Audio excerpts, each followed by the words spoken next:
Hi! இன்னைக்கு காலையில ABC juice தான். ஸோ ஏபிசி ஜூஸ் போடுறதுக்கு 1 ஆப்பிள், 1 பீட்ரூட், ஒரு 5 பெரிய கேரட் போட்டிருக்கேன். இல்ல உங்களுக்கு கேரட் ரொம்ப சின்ன சின்னதா கிடைச்சது அப்படின்னா 10 கேரட் போட்டுக்கோங்க. இது வந்து சுஜாதாவோட பிராண்ட்ல இருந்த மிக்சர். ஸோ இப்போ வந்து இதில நெறைய அட்டாச்மெண்ட்ஸோட வருது. அது கூட நல்லாயிருக்கு அப்படின்னு ரிவ்யூ பார்த்தேன்.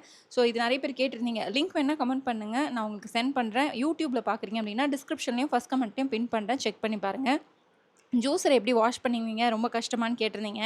ஸோ ஜூஸ் போட்டு முடிச்ச உடனே கொஞ்சமா தண்ணி ஊத்தி, அதிலேயே அப்படியே அரைச்சு ஊத்திருவேன். ஏன்னா, அதில இருக்க கொஞ்சம் நெஞ்ச ஜூஸும் அப்படியே மிக்ஸர்லேருந்தே வந்துரும்.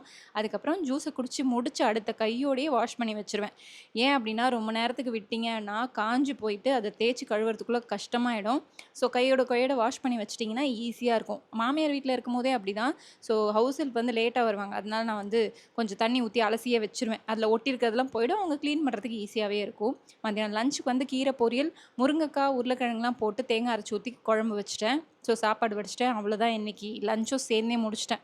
ஸோ அவ்வளோதான் இன்னைக்கு. உங்கள் வீட்டில் என்ன ஸ்பெஷலான லஞ்ச் வச்சுருக்கீங்க அப்படின்னு சொல்லி கமெண்ட்டில் சொல்லுங்கள். இந்த மாதிரி இன்னொரு வீடியோவில் வந்து பார்க்குறேன். அது வரைக்கும் பாய்.